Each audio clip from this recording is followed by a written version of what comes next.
दूसरों को चुनाव लड़ाने से लेकर खुद चुनाव लड़ने तक पीके की मोदी, नीतीश, कैप्टन राहुल, केजरीवाल, रेड्डी, ममता से लेकर बिहार तक की कहानी चलिए जानते हैं इस वीडियो में। प्रशांत किशोर की कहानी 2011 से शुरू होती है। उन दिनों प्रशांत किशोर यूनाइटेड नेशंस में पब्लिक हेल्थ पर काम करते थे।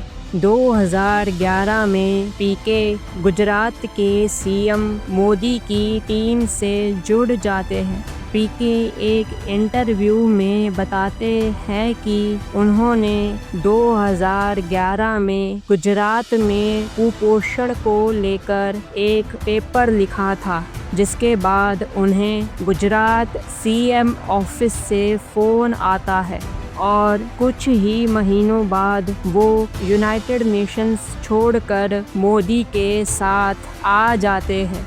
धीरे धीरे पीके मोदी के टॉप एडवाइज़र बन जाते हैं। 2014 के लोकसभा चुनावों के लिए सीएम मोदी को बीजेपी का चेहरा बनाया गया। पीके उनके प्रचार के लिए CAG citizen for accountable governance नाम की ऑर्गेनाइजेशन बनाते हैं।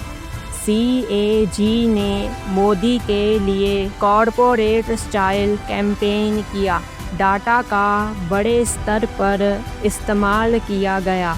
मोदी की ब्रांड बिल्डिंग में CAG का बड़ा रोल था। 3D hologram, run for unity, Bharat Vijay rally, ये सब CAG के ही काम थे। मोदी के 2014 चुनाव जीतने में पीके का एक अहम रोल था। पीके अपने कई इंटरव्यू में बताते हैं कि 2014 के नतीजों के बाद वो चाहते थे कि सरकार में लेटरल एंट्री शुरू हो सके, लेकिन मोदी से उनकी बात ना बन पाई, इसलिए वो मोदी से दूर हो गए। पीके पीएम मोदी के कैंप से JDU नीतीश कुमार के कैंप में आ गए। 2015 में बिहार में भी चुनाव होने वाले थे। एक तरफ बीजेपी और दूसरी तरफ महागठबंधन।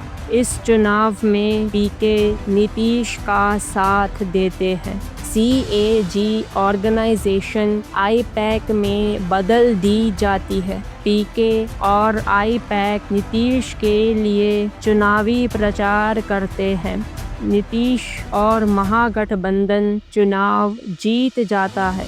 इन चुनावों के बाद पीके पूरी मीडिया में फेमस हो जाते हैं। 2015 के बिहार चुनावों के बाद पीके कांग्रेस के साथ चले जाते हैं। पीके यूपी और पंजाब में कांग्रेस को जिताने की जिम्मेदारी लेते हैं, लेकिन इस बार पीके बुरी तरह हार जाते हैं। पंजाब में तो कांग्रेस की सरकार बन जाती है, लेकिन यूपी में कांग्रेस 403 में से केवल 7 सीटें ही ला पाई। इस चुनाव के बाद पीके की इमेज को बड़ा धक्का लगता है। 2017 के चुनावों के अगले साल पीके नीतीश कुमार की JDU पार्टी ज्वाइन कर लेते हैं।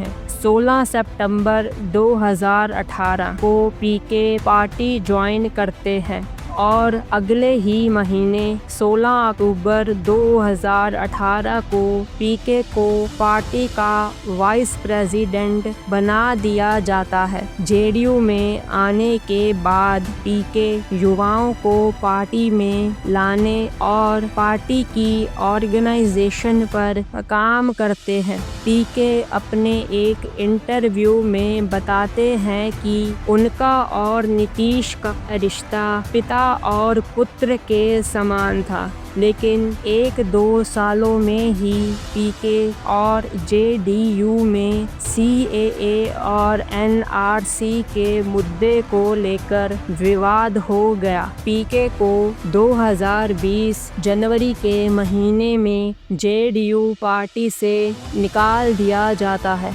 पीके फिर चुनावी रणनीतिकार का काम करने लगते हैं। पीके 2019 के आंध्र प्रदेश चुनावों में वाईएसआरसीपी और 2020 के दिल्ली चुनावों में आम आदमी पार्टी का साथ देते हैं।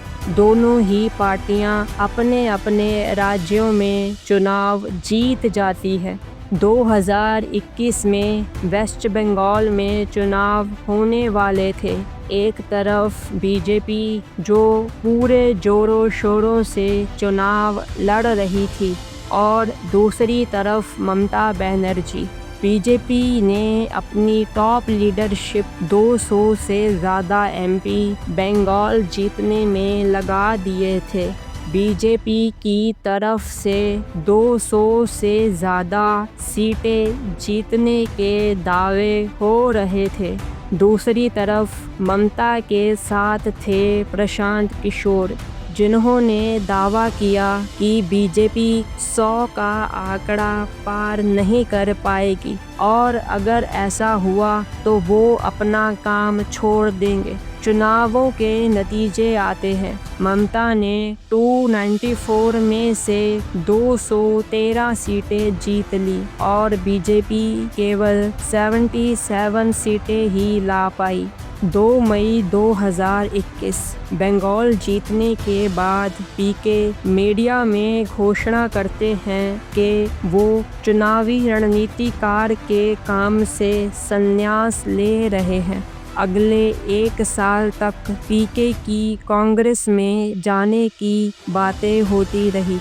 पीके कांग्रेस को रिवाइव करने के प्लान के साथ कांग्रेस की टॉप लीडरशिप से कई मीटिंगें करते हैं, लेकिन कांग्रेस में उनकी बात नहीं बन पाई।